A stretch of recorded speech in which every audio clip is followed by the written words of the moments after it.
আসসালামু আলাইকুম। আশা করি সবাই ভালো আছেন। সবাই শুধু মালদ্বীপের সৌন্দর্য নিয়ে কথা বলে। আসুন আজকে মালদ্বীপের সৌন্দর্যের পিছনে কিছু ভয়ঙ্কর তথ্য যেগুলো লুকিয়ে আছে সেগুলো নিয়ে কথা বলি। আপনি যখন প্রথমেই মালদ্বীপ আসবেন, এয়ারপোর্ট পার হবেন, তখনই আপনি শুধু সাগর আর সাগর দেখতে পারবেন। সাগর ছাড়া অন্য কিছু দেখতে পারবেন না। এসেই হয়তো বা অনেকের ভালো লাগতে পারে, অনেকের খারাপ লাগবে যে কোন দেশে আসলাম, শুধু পানি আর পানি, পানি ছাড়া কিছু দেখা যায় না। যাই হোক, এয়ারপোর্ট থেকে আসবেন, দনিতে আসতে হবে আপনাকে। স্পিড বোটে আসবেন, মালয় শহরে আসবেন। মালয় শহরে এসে হয়তো আপনাকে অবশ্যই একটি গেস্ট হাউসে আপনাকে থাকতে হবে। আপনি সেখানেও আশা করবেন খুব সুন্দর একটি গেস্ট হাউসে আপনি থাকবেন।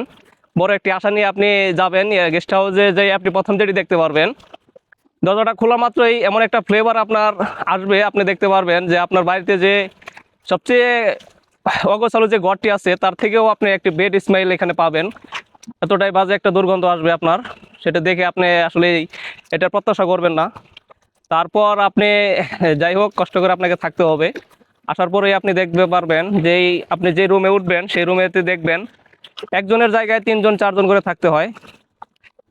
অনেক মানুষ একটা যে বেডগুলো আছে বেডগুলো আপনার দুতলা, তিনতলা, চারতলা বিশিষ্ট হয়ে থাকে। একজনের উপর দুজন, মানে আপনি সোজা হয়ে বসতেও পারবেন না, এরকম একটা পরিস্থিতিতে আপনি পড়ে যাবেন। এভাবে আপনাকে থাকতে হবে রুম। যাই হোক, রুম তো এর থেকে ভালো পাবেন কি না আসলে আসলে আমি বলতে পারতেছি না। আমার ক্ষেত্রে যেটা হয়েছিল আমি সেটা বলতেছি। তারপরে যাবেন আপনি খাবার জন্য।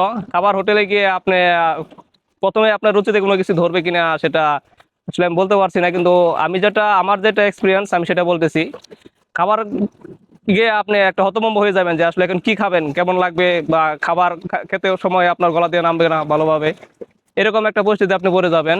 যাই হোক, এভাবেই আপনাকে থাকতে হবে, এত কষ্টের মাঝে আপনাকে থাকতে হবে। তারপরেও এখন বর্তমান যে পরিস্থিতি মালদ্বীপের, কাজ তো আপনি যদি ফ্রি ভিসায় আসেন তাহলে 6 মাসের মধ্যে কোনো কাজ খুঁজে পান কি না সেটাই আসলেই বলা মুশকিল। তবে যাই হোক, আপনাকে আসার পরে, মালদ্বীপ আসার পরে একটি বাজে একটি এক্সপিরিয়েন্স আপনার মাঝে উপলব্ধি হবে। তার পরবর্তীতে আপনি যদি সুখ পান সেটি একান্তই আপনার ব্যাপার। পরবর্তীতে আপনার কপালে যদি সুখ থেকে থাকে তাহলে সেটি অবশ্যই আপনি পাবেন। যাই হোক, এরকম পরিস্থিতিতে আপনাকে পড়তে হবে। ধন্যবাদ।